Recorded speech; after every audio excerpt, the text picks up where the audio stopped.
Hey everyone, this is Pastor Coates. I'm excited to welcome you back again today to another Money Talk lesson where we're currently in the series. We're calling it Seeds of Wisdom. Here at Family First, we do these 5-minute messages, make them available to you so that you can have an expectation of kingdom prosperity, of the blessing of God in your life as you want to become a kingdom heir and use your resources to build the kingdom. So in our series, Seeds of Wisdom, we're listing seed thoughts, little ideas to help you have a greater expectation of God's blessing. Here's number 26, Seed of Wisdom number 26. Here it is.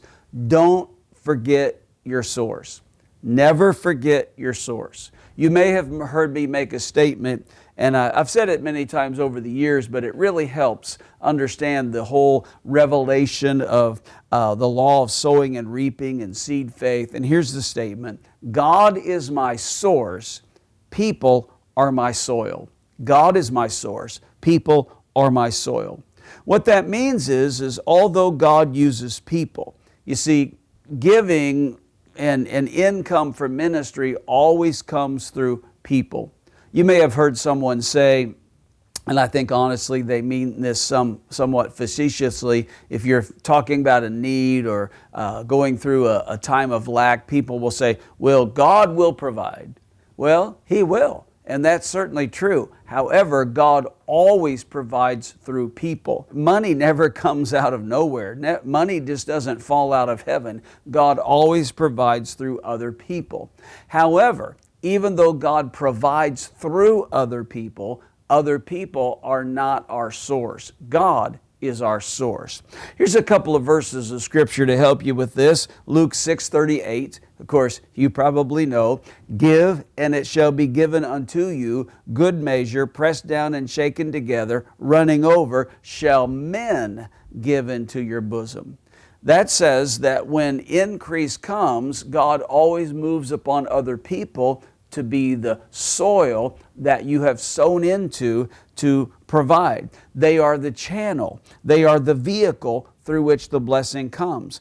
But even though we acknowledge that God uses them, and certainly we want to honor them for allowing God to use them, we want to always honor them as a sower. We always want to honor the seed that they sow. We must never get them into the position of being the source, because God is always the source. Give, and it shall be given to you. When you give, God moves upon other people to give back. But it is God that is the source, because He's the one that ultimately is giving the resource. Here's another verse, Hebrews 11:6. And without faith, it is impossible to please Him, for whoever would draw near to God must believe that He exists and that He is the rewarder of them that seek Him. God is a rewarder. This is the definition of faith: belief that God exists and belief that God is a rewarder. I believe there's a lot of people that say they have faith, but really they don't, because they don't see God as a rewarder. They see God as a punisher. They see God as a keeper. They don't see God as a rewarder. They don't see God as a giver.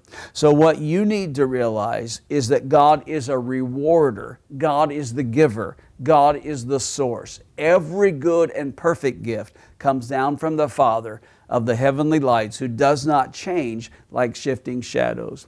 So this is lesson number 26. Never forget that God is your source. People may be the soil that you sow into, but blessing always comes from the Father.